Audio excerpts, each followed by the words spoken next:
Je suis l'apôtre Chichi Tshisekedi, le représentant légal de l'Église néo-apostolique dans la partie sud-est du Congo, mais je suis aussi en charge de la desserte pastorale de l'Église dans la République du Burundi. Je viens d'arriver à Mbuji-Mayi, dans notre province du Kasaï oriental, et j'ai tenu d'abord à présenter les civilités à l'autorité provinciale et lui annoncer la visite prochaine du révérend Jean-Luc Schneider, l'apôtre patriarche et président de l'Église néo-apostolique internationale, ici à Mbuji-Mayi au mois de juillet prochain, du 24 jusqu'au 28.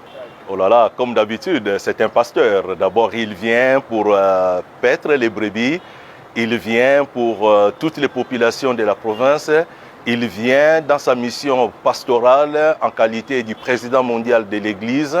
D'ailleurs, il va commencer sa visite par la ville de Kinshasa, dans la partie ouest, et il va terminer son séjour chez nous ici dans la partie est de la République, et plus particulièrement au centre, dans notre ville de Mbuji-Mayi.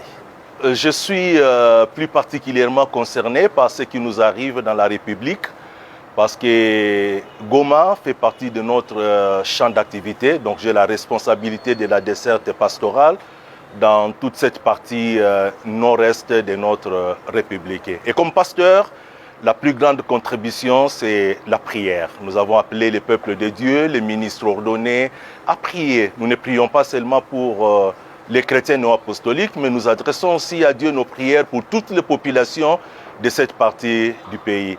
D'ailleurs, je souhaite profiter de ces moments pour que je puisse, une fois de plus, transmettre nos cœurs compatissants à toutes les populations de cette partie du pays en leur dédiant cette parole du livre d'Ésaïe au chapitre 54, le verset 10.